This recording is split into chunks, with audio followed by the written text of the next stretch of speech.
Hello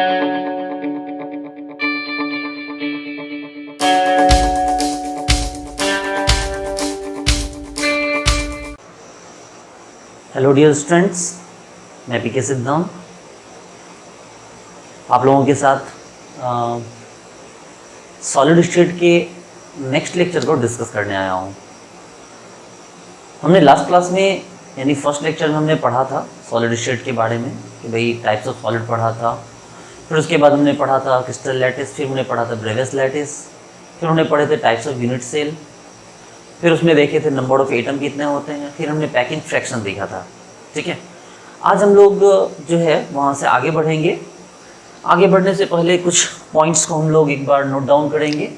हमने सबसे पहले पढ़ा था कि जो सिंपल क्यूबिक है, बॉडी सेंटर्ड क्यूबिक है और फेस सेंटर्ड क्यूबिक है। सिंपल क्यूबिक में हमने पढ़ा था कि भाई एटम कितने होते हैं, एक होते हैं। बॉडी सेंटर्ड क्यूबिक में एटम कितने होते हैं, दो। और फेस सेंटर्ड में एटम कितने होते हैं, चार। हमने बताया था कि सिंपल क्यूबिक में आपको ए जो होता है वो 2r के बराबर होता है। ठीक है, बीसीसी में हमने बताया था कि 4r = √3a होता है, और एफसीसी में बताया था कि 4r = √2a होता है। ये 3 पॉइंट्स को आप ध्यान रखेंगे। आप याद होगा आपको कि सिंपल क्यूबिक में हमने बताया था कि भाई कॉर्नर के एटम जो होते हैं इस तरह से आपस में सटे हुए होते हैं, तो a = क्या हो गया, 2r हो गया। बीसीसी में हमने डायगोनल बताया था कि भाई जब डायगोनल एटम होते हैं उससे इस तरह से अटैच होते हैं, तो r, तो 4r = क्या था, √3 आया था। और एफसीसी में क्या बताया था कि भाई फेस वाले एक साथ अटैच होते हैं, और अगर फेस वाले एक साथ अटैच होंगे तो r, तो 4r = क्या हो गया, √2a। तो ये हमारा पैटर्न था जो हमने पिछले क्लास में पढ़ा था, पिछले लेक्चर में हमने देखा था। आज के लेक्चर में हम यहाँ से आगे बढ़ेंगे। हम आगे बढ़ते हैं और एक टर्म हमारा नया आता है, डेंसिटी ऑफ लैटिस। देखिए, डेंसिटी ऑफ लैटिस का मतलब कि डेंसिटी ऑफ यूनिट सेल हुआ, क्योंकि डेंसिटी जो है वो मास बाय वॉल्यूम। आपको पता है कि डेंसिटी एक क्या होता है, एक इंटेंसिव प्रॉपर्टी होती है। ठीक है, इंटेंसिव प्रॉपर्टी के मतलब उसको साइज या मास से मतलब नहीं है, क्योंकि डेंसिटी एक छोटे यूनिट का भी डेंसिटी उतना ही होगा और बड़े पार्टिकल का या बड़े पार्ट का डेंसिटी भी उतना ही होगा। डेंसिटी कम या ज़्यादा नहीं होती है, डेंसिटी तो वो फिक्स हो जाती है। तो डेंसिटी ऑफ लैटिस की अगर बात करें हम, तो हम या डेंसिटी ऑफ लैटिस की बात करें और या तो फिर डेंसिटी ऑफ यूनिट सेल की बात करें, आपको पता है बात तो एक ही आएगी। तो क्या आएगा डेंसिटी को हम लोग रो से दिखाते हैं। ठीक है, किसी भी क्रिस्टलाइन सॉलिड की जो डेंसिटी होती है उसको हम लोग रो से रिप्रेजेंट करते हैं। तो डेंसिटी का क्या मतलब हुआ कि मान लो कि ये एक क्यूब है और इस क्यूब में एटम भरा हुआ है। सपोज करो कि ये सिंपल क्यूबिक है। इसमें क्या सीखा हमने कि भाई इसके अंदर एक एटम टोटल भरा हुआ होता है। इस पूरे यूनिट सेल में क्या होता है, एक एटम होता है। तो डेंसिटी का मतलब क्या हो गया, आपको तो ये पता है कि ये जो चारों तरफ की जो बाउंड्री है, ये जो क्यूब है, ये तो फेक है, लेकिन हमें मान के तो चलना पड़ता है उसका वॉल्यूम, क्योंकि भाई पूरा यूनिट सेल का मतलब एक इस तरह का क्यूब हुआ। तो हमें इसमें मास ओरिजिनली किसका आता है, तो मास आता है किसका, इसका, एटम का। लेकिन वॉल्यूम किसका है, तो वॉल्यूम आपको टोटल क्या है, इस यूनिट सेल का है। आपको ऐसा लग रहा है कि सर आप जो है यहाँ पर डेंसिटी कैसे निकालोगे, सर देखो अगल बगल में कितनी जगह खाली है। भाई खाली होने से मतलब नहीं है, इस इतने वॉल्यूम में इतना मास रखा हुआ है, तो आप आंख मूंद के बताओ उसकी डेंसिटी क्या होगी, क्योंकि आप उसमें जो उठाओगे तो आप थोड़ी देखने जाओगे उसमें कहाँ पर खाली जगह है, कहाँ भरा हुआ है। आपके हिसाब से एक क्यूब है, उस क्यूब में एटम रखा हुआ है, आपको उसकी डेंसिटी बतानी है। तो इसका मतलब सिंपल सा फंडा है कि आपको क्या होगा डेंसिटी, तो मास ऑफ एटम्स बटा वॉल्यूम ऑफ क्यूब। बड़ा सिंपल सा फंडा है कि mass of atoms divided by volume of cube. अगर सिंपल क्यूबिक की बात करेंगे, ठीक है, देखिए सपोज कीजिए कि मास ऑफ एटम्स, लेकिन सबसे बड़ी बात तो ये है कि भाई एटम का मास पता होने से पहले ये भी तो पता होना चाहिए भाई आपको सिंपल क्यूबिक में एक एटम होते हैं, बॉडी सेंटर्ड में 2 एटम होते हैं, फेस सेंटर्ड में 4 होते हैं। इसका मतलब मास ऑफ एटम से पहले नंबर ऑफ एटम भी आपको पता होना चाहिए कि Z। अच्छा, एटम का मास क्या होता है, आप बोलोगे सर A होता है, मैं बोलूँगा नहीं, A नहीं होता है। A तो 1 मोल एटम का मास होता है। जो A होता है जिसको हम लोग ग्राम एटॉमिक मास बोलते हैं, वो तो 1 मोल का मास होता है, मतलब 6.022 10⁻23 एटम का मास होता है। लेकिन हमें 1 का मास चाहिए, तो हमें क्या करना होगा, उस 1 मोल के मास को हमें 6.022 इंटू 10⁻23 से डिवाइड करना होगा। क्यों करना होगा भाई? क्योंकि 6.022 10⁻23 एटम का मास 1 ग्राम होता है। सपोज कीजिए कि मान लीजिए सोडियम का ग्राम एटॉमिक मास 23 है, तो ये 23 का मतलब हुआ कि सोडियम के 6.023 इंटू 10⁻23 एटम का मास 23 है। तो एक एटम का मास क्या हो जाएगा? तो आप बोलोगे सर 23 डिवाइडेड बाय 6.023 10⁻23 करेंगे तब जाके क्या आ जाएगा? एक एटम का मास आएगा। तो वही तो हमने यहाँ भी किया कि भाई एक एटम का मास ये निकाला और टोटल नंबर ऑफ एटम ये था। तो इस तरह से क्या निकला आपको? मास ऑफ टोटल एटम्स निकल गया। देखिए ये एटम का नंबर और ये एक एटम का मास। अगर आपने मोल कॉन्सेप्ट में AMU का कॉन्सेप्ट पढ़ा होगा तो ये बात आपको समझ में आ रही होगी। और डिवाइडेड वॉल्यूम ऑफ क्यूब, तो वॉल्यूम ऑफ क्यूब कितना हो गया भाई? तो वॉल्यूम ऑफ क्यूब क्या हो गया आपको? A cube. ठीक है, तो वॉल्यूम ऑफ क्यूब आपका क्या हो गया? A क्यूब हो गया। चलिए हम A क्यूब को कैसे लिखें भाई? हमारे पास जो A क्यूब है, ठीक है, हमारे पास जो है आपको वॉल्यूम ऑफ क्यूब, चलो ठीक है A क्यूब ही है। चलो सबसे पहले सिंपल क्यूबिक के लिए लेते हैं। सिंपल क्यूबिक के लिए लो। सिंपल क्यूबिक के लिए डेंसिटी क्या होगी?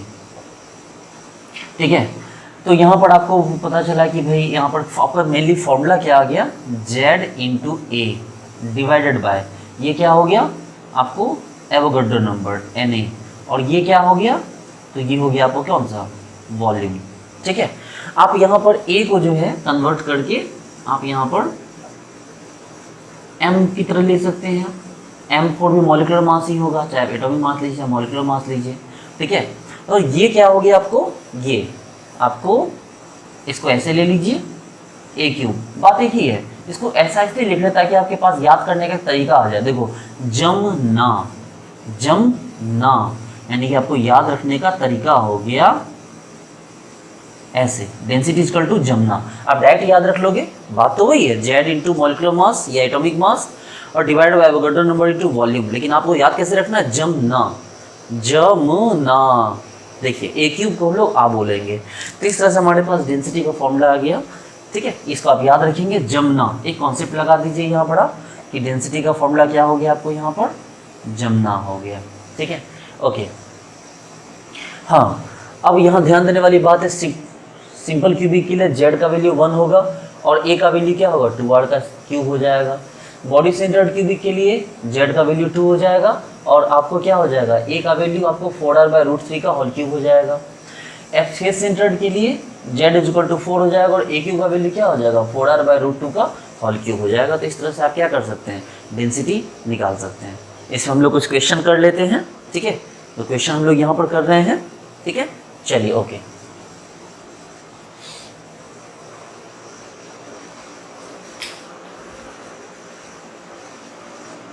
देखिए दो क्वेश्चन दिए हुए हैं।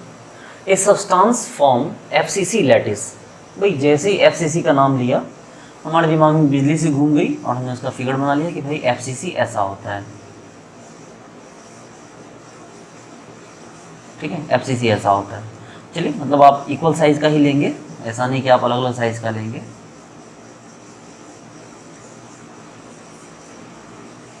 ये लीजिए, ये होता है, आपको याद है। जैसे ही FCC आपको याद है, आपको ये याद आ जाना चाहिए कि Z इक्वल टू 4 होता है, मतलब 4 एटम होते हैं और 4R इक्वल टू √2a होता है। ये भी आपको तुरंत याद आ जाना चाहिए। चलिए, डेंसिटी इसका दे रखा है 1.984 pm ग्राम पर cc और एज लेंथ भी दिया हुआ है 630 पिकोमीटर। ठीक है, कैलकुलेट आपको देखिए ये सेंटीमीटर में दिया हुआ है, तो आपको 630 पिकोमीटर को भी सेंटीमीटर में कन्वर्ट करना है। तो आपको पता चलेगा कि भाई जो आपका क्या है, जो एज लेंथ है वो 630 पिकोमीटर। पिकोमीटर को आपको क्या करना है? सेंटीमीटर में कन्वर्ट करना है। 1 पिकोमीटर इक्वल टू क्या होता है? 10 टू पावर आपको 630 इंटू 10 टू पावर -10 सेंटीमीटर हो गया। ओके, तो आपको एज लेंथ भी आपका निकल चुका है। ठीक है, और क्या बोल रहा है? मॉलिक्यूलर मास निकालने के लिए बोल रहा है, डेंसिटी दिया हुआ है। चलिए फॉर्मूला लगा दीजिए, density is equal to Z into M by Na into A cube. यही है ना, जमना। Very good. तो डेंसिटी निकालिए। Z आपको कितना दिया हुआ भाई? 4 दिया हुआ है। मॉलिक्यूलर मास कितना होता है भाई? मॉलिक्यूलर मास ही आपको पता करना है। देखिए डेंसिटी आपको दे दिया गया है। डेंसिटी आपको कितना दिया है? 1.98 दिया गया है। एवोगाड्रो नंबर कितना होता है? 6.023 इंटू 10⁻23 और A क्यूब कितना दिया हुआ भाई? ये आपको दिया हुआ है 630 इंटू 10⁻10 सेंटीमीटर का होल क्यूब। इस तरह से आपको क्या निकल जाएगा, मॉलिक्यूलर मास जो भी आएगा वो ग्राम में निकल जाएगा। इसमें आइए, कह रहा है कि आयरन इज बीसीसी क्रिस्टलाइज। जैसे आयरन बीसीसी क्रिस्टलाइज है, मेरे दिमाग में तुरंत आ गया जेड का वैल्यू 2। बीसीसी का मतलब डायगोनल से गुजरा, मतलब 4r = √3a। और उसका आयरन का मॉलिक्यूलर मास भी आपको पता होना चाहिए, नहीं पता हो तो कोई बात नहीं, वो दे देगा 26 ग्राम पर, आपको जो है 26 ग्राम इसका जो हो गया पर मोल इसका मास होता है। ठीक है, आपको डेंसिटी दिया हुआ है 1.5 ग्राम पर cc। तो आपसे पूछा है, इसका एरियन पूछा जा रहा है, मतलब ए का वैल्यू आपसे पूछा जा रहा है। तो कोई बात नहीं, डेंसिटी का फॉर्मूला लगाइए, Z/m/Na × AQ। तो डेंसिटी आपको दिया 1.5, जेड आपको हो गया 2, एन कितना हो गया 56, डिवाइडेड बाय एवोगाड्रो नंबर क्या हो गया 6.023 10⁻23। और आपको पता क्या करना है, ए, तो ए क्यूब आपको पता कर लीजिए, और ए क्यूब जो भी दे दे आप अंडर रूट इस तरह कर देंगे, और ए का वैल्यू यहाँ से आपको निकल कर सामने आ जाएगा। तो इस तरह से आप क्या कर सकते हैं, डेंसिटी से रिलेटेड क्वेश्चन बना सकते हैं। अब हम बात करेंगे कुछ इंपॉर्टेंट स्ट्रक्चर्स की, जिसमें सबसे पहले है सोडियम क्लोराइड। सोडियम क्लोराइड का मतलब है Na+Cl-। आप ध्यान दीजिएगा, 100 से सोडियम 100 से साइड, और C से क्लोराइड C से कॉर्नर। ठीक है, तो सोडियम साइड में है और क्लोराइड कहाँ है, क्लोराइड कॉर्नर पे है। अगर इस तरह से हम देखें तो आपके पास एक स्ट्रक्चर तैयार होता है, एक क्यूब लीजिए इस तरह से, आप थोड़ा बड़े साइज का ही बनाए कीजिए, छोटा साइज मत बनाइए।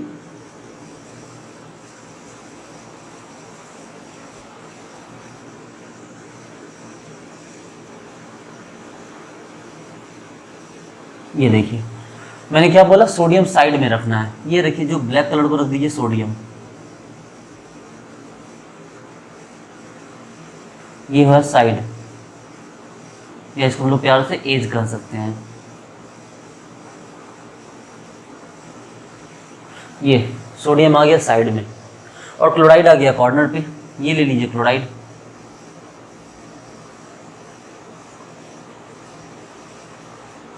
ये क्लोराइड कहाँ गया, कॉर्नर पे। लेकिन अभी काम खत्म नहीं हुआ है, आपको पता होना चाहिए कि नियरेस्ट एटम की बात आती है तो भाई कोई, अगर हम कोई कंपाउंड बनाते हैं तो सोडियम का नियरेस्ट एटम सोडियम नहीं हो सकता है, क्लोराइड का नियरेस्ट एटम क्लोराइड नहीं हो सकता है। ठीक है, मतलब एक कंपाउंड अगर बनाएंगे जिसमें केटाइन एन दोनों प्रेजेंट है, तो केटाइन के बगल में केटाइन नहीं हो सकता, केटाइन के बगल में एनायन होगा, एनायन के बगल में केटाइन होगा। इसका मतलब ये है कि हमने क्या किया अभी तक, गौर से देखिए, कॉर्नर पे दिया, एज पे दिया, अभी फेस पे देना है और सेंटर पे देना है, ये 4 जगह पे देना है। कहाँ कहाँ, कॉर्नर पे दिया, अब एज पे देंगे, अब फेस पे देंगे, और एक कहाँ देंगे, सेंटर पे देंगे। तो अगर आपने कॉर्नर पे दिया है आपको क्लोराइड और एज पे दिया है आपको कौन, सोडियम, तो इसका मतलब बीच में आपको फिर से क्या होगा, क्लोराइड ही होगा। क्योंकि देखिए इसके ठीक बगल में ये है, इसके बगल में ये है, ना कि ये है बगल में, ये दूर हो गया। आपको पता होना चाहिए कि सेकेंड नियरेस्ट जो एटम होता है वो सेम होता है, लेकिन फर्स्ट नियरेस्ट क्या होना चाहिए, ये एनायन होती है केटायन होगा, और ये केटायन होती है एनायन होगा। इसका मतलब सभी फेस पे क्या होगा, फिर से आपको क्या होगा, क्लोराइड है। ये पीछे वाला फेस, ये आगे वाला फेस। ठीक है, और अब फिर सेंटर की बात करें तो जो सेंटर होगा वो फेस के नज़दीक होगा, जैसे सेंटर में फिर से क्या होगा आपको, फिर से आपको सोडियम ही आ गया। देखिए ध्यान देने वाली बात है, सीखने वाली बात है। मैंने क्या बोला कि सबसे पहले आता है कॉर्नर, कॉर्नर के बगल में कौन है, एज, एज के बगल में कौन है, फेस, और फेस के बगल में कौन सटा हुआ है, सेंटर। देखिए इस चीज़ को आप ध्यान से समझिए। ठीक है, जो सबसे पहले कोने में कॉर्नर आता है, कॉर्नर के ठीक बगल वाला कौन है, फर्स्ट नियरेस्ट, तो आप बोलोगे सर एज, एज के फर्स्ट नियरेस्ट कौन है, तो फेस। देखो फेस के फर्स्ट नियरेस्ट कौन है, तो आपको कौन हो गया, सेंटर। इसका मतलब बोल सकते कि सर कॉर्नर का सेकेंड नियरेस्ट कौन हो गया, आपको फेस, और थर्ड नियरेस्ट कौन हो गया, सेंटर। उसी तरह से एज का सेकेंड नियरेस्ट कौन हो गया, सेंटर, और फर्स्ट नियरेस्ट कौन हो गया, फेस। तो कॉर्नर पे अगर क्लोराइड दिया है तो एज पे क्या होगा, सोडियम होगा, फिर से फेस पे क्या होगा, क्लोराइड होगा, और फिर से सेंटर पे क्या होगा, सोडियम होगा। इस चीज़ को हमेशा आप ध्यान रखिए। ठीक है, हम लिख सकते हैं कि भाई ये जो गोल गोल दिया है ये हमारा क्लोराइड है, और ये जो दिया है ये क्या है, हमारा सोडियम प्लस है। आई होप सो कि आप नियरेस्ट का तो आप कंडीशन समझ लेंगे। ठीक है, जो बगल वाला होता है वो फर्स्ट नियरेस्ट कहलाता है, उसके जो बगल में होता है वो सेकेंड नियरेस्ट कहलाता है। तो ये हो गया आपका किसका, ये सोडियम क्लोराइड का स्ट्रक्चर हो गया। अब प्रूफ करना है कि ये सोडियम क्लोराइड ही है, तो हम बात करते हैं टोटल सोडियम प्लस की। तो टोटल सोडियम प्लस कहाँ कहाँ है भाई, तो आपको सोडियम प्लस आपको एट, आपको एज कितने गिनिए, 1 2 3 4 5 6 7 8 और 9 10 11 12, तो आपको 12 एज है टोटल। तो आपके पास टोटल सोडियम प्लस कहाँ है, 12 एज पे है और एक सेंटर पे है, एट 1 सेंटर, कि 12 एज और एक सेंटर पे। तो भाई क्या हो गया, 12 एज। आपको पता है कि जो एज होता है वो ऐसे होता है, ऐसे, तो वो एक ऊपर एक इधर और एक इधर, यानी 4 जगह से एज जुड़ा हुआ होता है। तो इसका मतलब 12 एज है तो एक एज पे 1/4 एटम होता है। और जहाँ तक सेंटर की बात करें तो 1 × 1 हो गया, तो ये 4 × 12 तो 3 1 4 हो गया। तो टोटल कितना हो गया आपको एटम, तो टोटल आपको सोडियम प्लस जो हो गया वो 4 हो गया। अब बात करें टोटल Cl- की। टोटल Cl- के बारे में कहाँ है भाई, तो एट 8 कॉर्नर, आपको जो Cl- है वो 8वां कॉर्नर पे है, और उसके साथ साथ Cl- कहाँ है, तो आपको एट 6 फेस। तो हम बात करें भी 8 कॉर्नर पे, तो एक कॉर्नर पे तो 1/8 होता है, आपको पता है। और जहाँ तक फेस की बात करें तो एक फेस पे कितना होता है, हाफ होता है। तो ये 1 और ये 3, तो कितना हो गया, 4। इसका मतलब ये है कि आपको सोडियम प्लस भी 4 हो गया और क्लोरीन माइनस भी 4 हो गया। तो आपके पास फॉर्मूला क्या हो गया, Na4Cl4, जिसका एग्जैक्ट फॉर्मूला है, और हम इसको कह सकते हैं कि NaCl, या यूँ कह सकते हैं भाई इसमें NaCl के 4 मॉलिक्यूल हैं, तो हम कह सकते हैं कि Z = क्या हो गया, आपको 4 हो गया। ठीक है, तो इस तरह से ये आपको फॉर्मूला Na4Cl4 आया। लेकिन इसको आप नोट कर लीजिए। सबसे पहले सपोज कीजिए कि हम एक डायगोनल डालते हैं, और हम आपको डायगोनल डाल के बोले कि भैया आप उस डायगोनल से सारे एटम को हटा लो। सपोज करो हम एक डायगोनल ऊपर से नीचे ऐसे डालते हैं, ये हमने एक बिल्कुल क्या किया, वर्टिकल डायगोनल डाला। हमने केस 1 क्या किया, हमने वर्टिकल डायगोनल डाला, या वर्टिकल एक्सिस पे एक लाइन खींची, हमने वर्टिकल एक्सिस खींचा ये इस तरह से, और हमने बोला कि अब न्यू फॉर्मूला क्या होगा, बोला कि इस वर्टिकल एक्सिस पे जो भी है उस एटम को हटा दो, रिमूव ऑल, की इस वर्टिकल एक्सिस पे जो भी है इसको हटा दो। आपके पास क्या बचा, तो आप बोलोगे सर हमारे पास जो बचा वो आपके सर क्या हुआ कि आपके पास कितने थे, आपको क्लोरीन कितने थे सर, तो आपको जो क्लोरीन माइनस था वो 8वां कॉर्नर पे भी है, देखिए 8 × 1/8, ठीक है। लेकिन फेस की बात करें सर तो 6 फेस में से 2 फेस से हट गया, अब सिर्फ 4 फेस पे बचा हुआ है, तो 4 × हाफ, तो क्या हुआ भाई, तो 1 + 2 = 3, तो क्लोरीन माइनस कितने बचे, 3। समझ रहे बात को, कि ऐसे जब हमने डाला तो ये क्लोरीन हटा, ये क्लोरीन हटा, और ये सोडियम भी हटा। बात करें सोडियम प्लस की, वो कितना बचा, तो आप बोलोगे सर जितने 12 एज हैं वहाँ पर तो है सर, 12 एज से तो छेड़छाड़ नहीं हुआ है सर, लेकिन सेंटर से हट गया है सर, सेंटर पे अब नहीं रहा सर, तो क्या आ गया, 3 आ गया। इसका मतलब न्यू फॉर्मूला क्या हो गया, Na3Cl3 आ गया। इसको नोट कीजिए।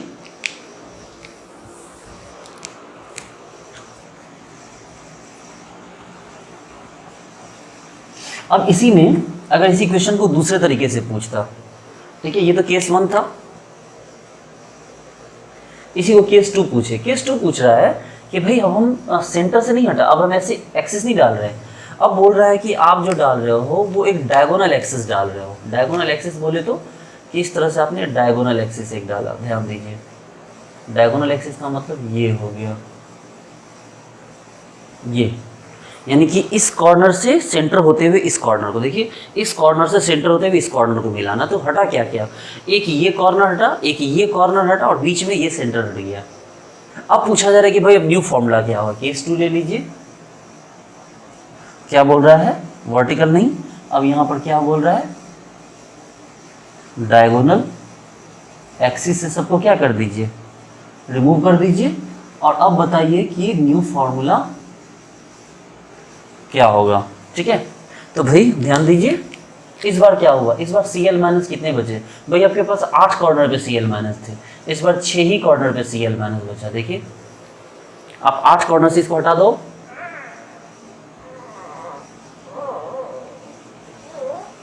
देखिए आपके पास 8 कॉर्नर पे Cl- अब 6 ही कॉर्नर बचा, तो 6 × 1/8, चलिए लेकिन फेस के सारे Cl माइनस बच गए हैं, अभी फेस से कोई छेड़छाड़ नहीं हुई है। तो 6 गुना हाफ कितना हो गया, तो ये हो गया 3/4 और यहाँ 3, तो ये क्या हो गया आपको टोटल 15/4 Cl माइनस। अब बात करते हैं Na+ के बारे में कि Na+ कितना बचा। तो Na+ जो बचा वो टोटल कितना हो गया आपको, Na+ कहाँ का था भाई, 12 एज पे था, 12 एज पे। तो हर एक एज पे कितना होता है 1/4, तो कितना हुआ 3, लेकिन सेंटर से तो ऑलरेडी हट चुका है, तो सेंटर को लगाने की जरूरत नहीं है, सेंटर पे 0 ही है, तो ये 3 आ गया। इसका मतलब नया फॉर्मूला क्या हो गया आपको, Na3Cl 15/4, ये देखिए ये न्यू फॉर्मूला हो गया। इस पे और भी कई क्वेश्चंस आते हैं, ठीक है, चलिए नोट कीजिए इसको। नेक्स्ट एग्जांपल हमें लिखने के लिए दिया गया जिंक सल्फाइड का, हमें जिंक सल्फाइड का स्ट्रक्चर बनाना है। देखिए सीखने वाली बात यह है कि जिंक सल्फाइड में नाम में ही एक जिंक और एक सल्फर है, इसको आप इसके स्ट्रक्चर से रिलेट करने की कोशिश कीजिए। मैं आपको ये नहीं बोल रहा हूँ कि जिंक सल्फाइड को बोलते साथ आपका स्ट्रक्चर दिमाग में आ गया, लेकिन जिंक सल्फाइड से आप इसके स्ट्रक्चर को रिलेट करने की कोशिश कीजिएगा कि जिंक और सल्फर का रेशियो क्या है, 1:1 का है। गौर से देखिए कैसे बनाते हैं इसका स्ट्रक्चर।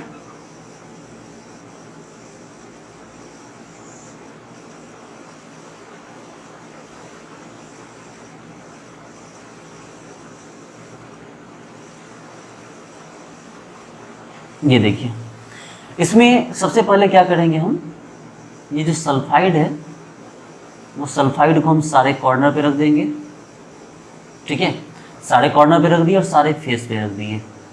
ये लीजिए जो सल्फाइड है वो सारे कॉर्नर और सारे फेस पे आ गया। जो सल्फाइड है S2- यानी ये बड़ा गोला, इसको कहाँ रखिए, all corner plus all face.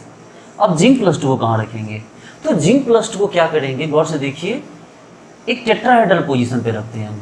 देखिए जो इसके ठीक बगल में होगा यहाँ, अभी समझाने का टाइम नहीं है कि टेट्राहेड्रल कैसे हुआ, और इसके ठीक सामने वाला डायगोनल के सामने में जो टेट्राहेड्रल पोजीशन आता है यहाँ पर, ये देखिए।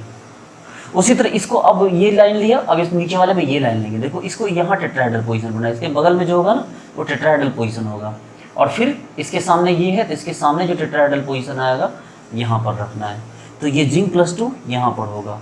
इसको हम कैसे लिखिए, तो भाई एट, इसमें टोटल 8 टेट्राहेड्रल पोजीशन होते हैं। देखिए इसके सामने, इसके सामने, इसके सामने, इसके सामने, इसके सामने, इसके सामने, इसके सामने, इसके सामने, 8 कॉर्नर के सामने जो ठीक जो एटम प्रेजेंट होता है वो टेट्राहेड्रल पोजीशन होता है। हम बता देंगे आपको कैसे होता है। तो 8 इस बात को याद रख लीजिए फिलहाल कि 8 कॉर्नर के ठीक सामने जो होता है वो टेट्राहेड्रल पोजीशन होता है। तो इस 8 कॉर्नर सामने ठीक सामने टेट्राहेड्रल पोजीशन था, लेकिन हम अल्टरनेट ले रहे हैं, 4 ही ले रहे हैं, 2 ऐसे लिए और 2 ऐसे लिए। तो ये क्या बन गया आपको, तो एट अल्टरनेट टेट्राहेड्रल, लेकिन ये बिल्कुल बीच में है, साइड में नहीं है, किसी और का इस पर कोई हक नहीं है। तो ये लाइन को आप मिलाएंगे कैसे, आप इसको समझाने के लिए आप ऐसे खींचिए। देखिए यहाँ से यहाँ, यहाँ से यहाँ, फिर यहाँ से यहाँ, फिर यहाँ से यहाँ। देखिए ये एक तरह का W बना, देखिए ऐसे, और फिर एक लाइन ऐसे मिलाई, देखिए ऐसे ऐसे ऐसे ऐसे।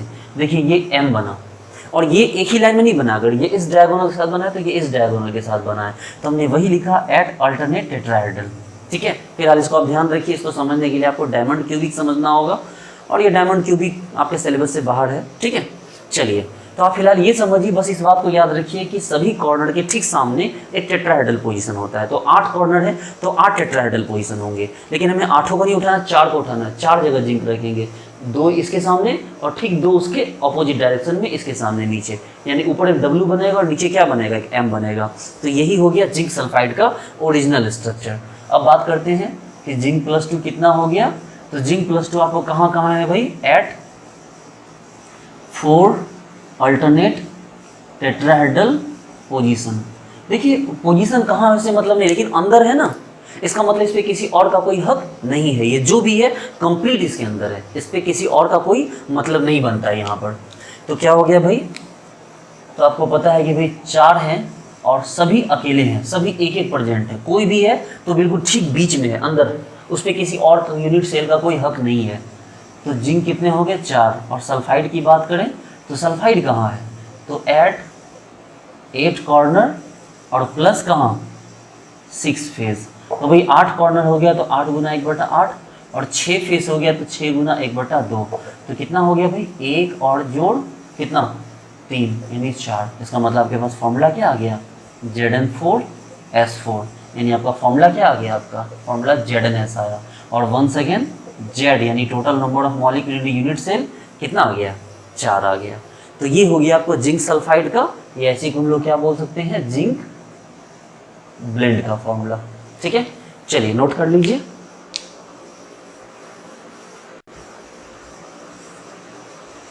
देखिए नेक्स्ट है हमारा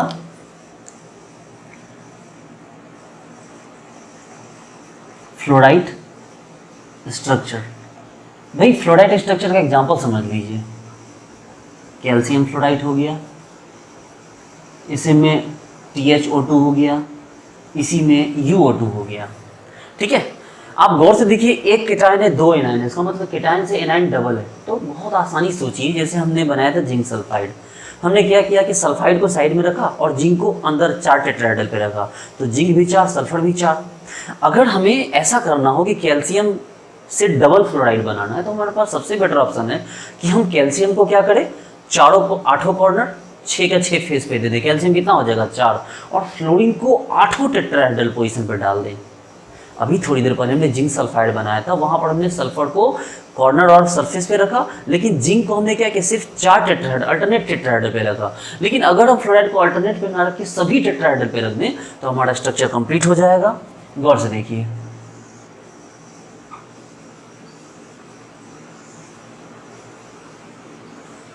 मैंने आपको ये बात बोली है, फिर से रिपीट करता हूं, सभी कॉर्नर के ठीक सामने एक टेट्राहेड्रल पोजीशन होता है। कैसे होता है वो बताया जा सकता है, बट अभी मैं बता नहीं रहा आपको।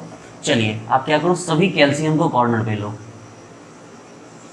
सभी कैल्शियम को कहाँ ले लिया आपने, कॉर्नर पे ले लिया। तो ये जो कैल्शियम 2+ है आपको कहाँ है, एट 8 कॉर्नर, और साथ साथ कहाँ होंगे 6 फेस पर भी, प्लस एट 6 फेस। देखिए, और जहाँ बात करेंगे हम लोग इसकी फ्लोराइड की, तो फ्लोराइड को कहाँ रखिए, एट ऑल टेट्राहेड्रल। इसको अच्छी तरह से ध्यान रखिए, सभी टेट्राहेड्रल पे रख दीजिए फ्लोराइड को, यानी फ्लोराइड हर एक कॉर्नर के सामने एक फ्लोराइड होना चाहिए। देखिए इसके कारण सामने एक, इसके सामने एक, इसके सामने एक, इसके सामने गौर से देखिए यहाँ पर एक, इसके सामने एक, इसके सामने एक, इसके सामने एक, और इसके सामने एक। ये देखिए, अब बोलिए सर ठीक है, इससे साबित क्या हुआ सर? बोलिए सर भाई 8 टेट्राहेड्रल पे आ गया। इससे हुआ ये कि जब तुम W या M बनाने की कोशिश करोगे तो स्ट्रक्चर कुछ ऐसा आएगा। ये देखो, अरे यहाँ गौर से देखिए 2 W बना, देखो एक W यहाँ बना, डायगोनल ले रहे हैं, एक W यहाँ बना, यहाँ देखो एक M यहाँ बना, एक M यहाँ बना। देखिए तो 2 W 2 M बन गए। चलिए समझाने की बात थी, 8 कॉर्नर के सामने हमने क्या किया, फ्लोराइड को रख दिया, हो गया फ्लोराइड स्ट्रक्चर। अब जरा गौर से देखिए कि कैल्शियम 2+ कहाँ पड़े भाई, एट 8 कॉर्नर प्लस 6 फेस, और फ्लोराइड कहाँ है, एट ऑल टेट्राहेड्रल। तो भाई हमारे पास क्या आ गया, एट 8 कॉर्नर, 8 कॉर्नर है तो 8 गुना 1/8, और 6 फेस है तो 6 गुना 1/2, तो 1 जोड़ 3 बराबर क्या हो गया 4, और एट ऑल टेट्राहेड्रल, भाई 8 का 8 बीच में ही है, अंदर ही है, तो क्या हो गया 8। इसका मतलब क्या हो गया, इसका रियल फॉर्मूला क्या हो गया, CA4F8, या इसको हम कह सकते हैं CaF2 का होल 4। तो अब Z तो 4 ही आए, लेकिन आपने क्या देखा, फॉर्मूला क्या आ गया CaF2। उसी तरह जैसे CaF2 बनाया वैसे THO2 बनाएंगे, यानी थोड़ियों को कहाँ रख देंगे, 8 कॉर्नर 6 फेस, और ऑक्सीजन को कहाँ रखेंगे भाई, तो ऑल टेट्राहेड्रल। उसी तरह UO2 को भी बनाएंगे, यूरेनियम को कहाँ रख देंगे, यूरेनियम को रखेंगे 8 कॉर्नर प्लस 6 फेस पे, और ऑक्सीजन को कहाँ रखेंगे, ऑल टेट्राहेड्रल पे। तो ये हो गया कौन आपका, इसको हमने बोला फ्लोराइड स्ट्रक्चर। ठीक है, नोट कीजिए। अब बारी है एंटी फ्लोराइड स्ट्रक्चर की। देखिए जैसे हमने फ्लोराइड स्ट्रक्चर में क्या पढ़ा, CaF2 यानी कैल्शियम +2 F-, यानी केटायन को हमने कहाँ रखा था, कॉर्नर प्लस फेस पे, और एनाइन को कहाँ रखा हमने, ऑल टेट्राहेड्रल पे। लेकिन अब हम उल्टा लेंगे, Li2O इसका एग्जाम्पल होगा एंटी फ्लोराइड का। ये देखिए जहाँ केटायन को हम रखेंगे ऑल टेट्राहेड्रल पे, क्योंकि वो डबल है, और ऑल टेट्राहेड्रल में 8 एटम मिलेंगे, और आपको पता है कॉर्नर प्लस फेस मिला के 4 मिलेंगे, यानी कि ऑक्साइड को कहाँ रखना है, कॉर्नर प्लस फेस पे। तो चलिए बहुत आसान सी बात है, हम लिखेंगे कि लिथियम प्लस को कहाँ रखा है भाई, तो ऑल टेट्राहेड्रल पे रख दो, और ऑक्साइड 2 माइनस को कहाँ रख दो, कॉर्नर और प्लस फेस पे। लीजिए एग्जाम्पल लिखिए,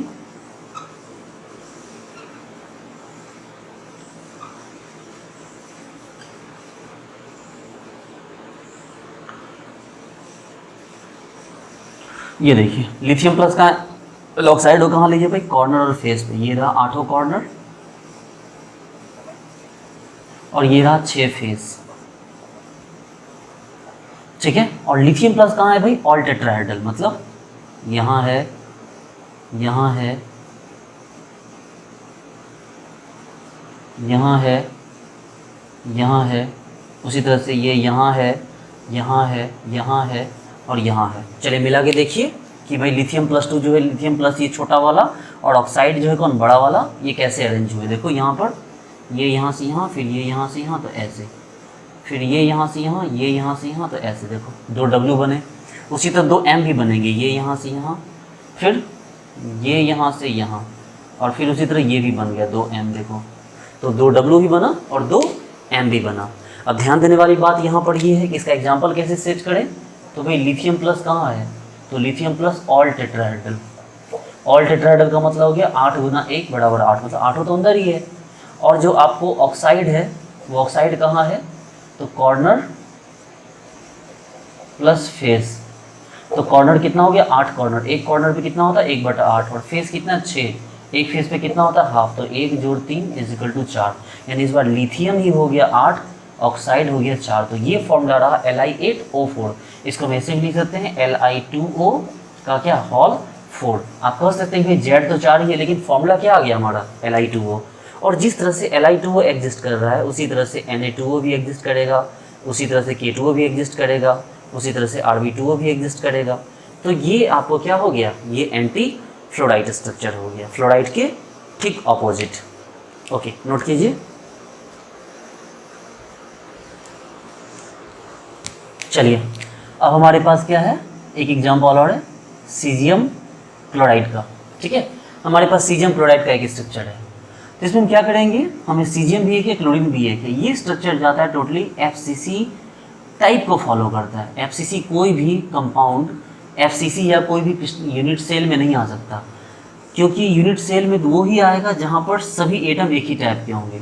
2 अलग अलग एटम के टाइप मिलकर किसी यूनिट सेल में किसी पार्टिकुलर पैटर्न को कवर नहीं कर सकते। मतलब ऐसा नहीं है जैसे जिंक है वो FCC हो सकता है, BCC हो सकता है, गोल्ड है वो FCC हो सकता है, आपको सिंपल क्यूबिक हो सकता है, लेकिन NaCl, CaCl ये कभी भी BCC FCC नहीं होंगे, ठीक है।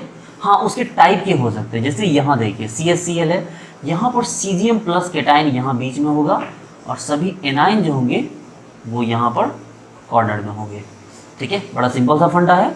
देखिए सीजियम प्लस केटाइन अंदर और जो बाकी एनाइन है वो क्या हो गया, बाहर। तो ये लो, जो सीजियम प्लस है वो कहाँ है भाई, एट सेंटर, और जो क्लोराइड है वो कहाँ है, तो एट कॉर्नर्स। तो टोटल क्या हो गया, टोटल Cl माइनस कहाँ हो गया भाई, तो एट 8 कॉर्नर, 8 कॉर्नर पे है। तो 8 गुना 1/8, तो कितना Cl माइनस हुआ, 1। ओके, टोटल Cs प्लस कितना हुआ, तो एट सेंटर। तो सेंटर की बात करें तो 1 गुना 1 यानी कि 1, इसका मतलब सीजियम भी 1 और Cl भी 1। तो आपके पास फॉर्मूला क्या हो गया, सीजियम क्लोराइड। तो ये एग्जाम्पल हो गया इसका। इसको आप BCC बोल नहीं सकते, आप ये बोल सकते हैं कि भाई आपको जो सीजियम है वो बॉडी के सेंटर में है और जो क्लोराइड है वो कहाँ है, कॉर्नर पे है, ठीक है। तो ये टोटल आपके टाइप ऑफ क्या थे, स्ट्रक्चर थे। चलिए नोट कीजिए।